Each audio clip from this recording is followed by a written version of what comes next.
একদিন আলী মক্কার ঘরে ফজরের নামাজ পড়ে, আয়না দিয়া আপন সুরু দেখে আপনায়।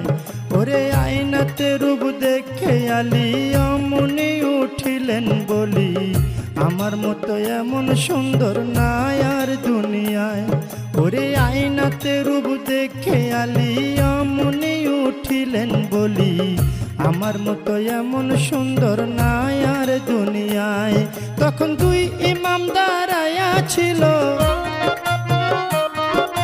দুই ইমাম দাঁড়ায়া ছিল, আলীর ডাইনে বাইরে সাধের দুনিয়ায়।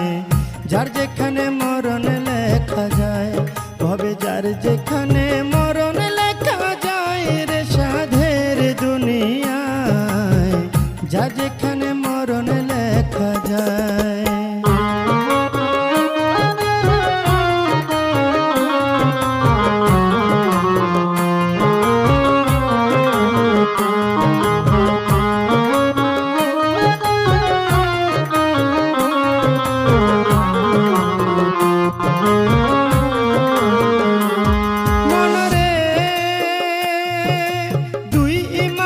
পিতার ধারে শুনে না বা কই আপনারে, আপনার চেয়ে বেশি সুন্দর আছে আমার মার। মায়ের বাতুনি এক সুরত আছে, যে দেখছে সে পাগল হইছে। বিনায়া বিনায়া বলছে ইমাম দুইজনায়।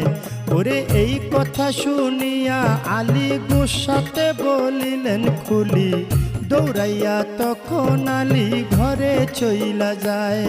ওরে গিয়া বলছে জোহরা রে, শোনো জোহরা কই তোমারে। বিনায়া বিনায়া বলছে আলী মরতু যায়। জোহরা তুমি আমার ঘরের স্ত্রী, সকল সুর দেখতে পারি, তবে কেন প্রাণের শরীর দেখাও নাই আমায়। তোমার বাতুনি এক সুরত আছে, দেখাও নাই কেন আমার কাছে। এই কথা বলিলেন যখন আলী মরতু যায়। ওরে এই কথা শুনে ফাতেমায় মনের মধ্যে ব্যথা পায়, করিয়া জানাইলেন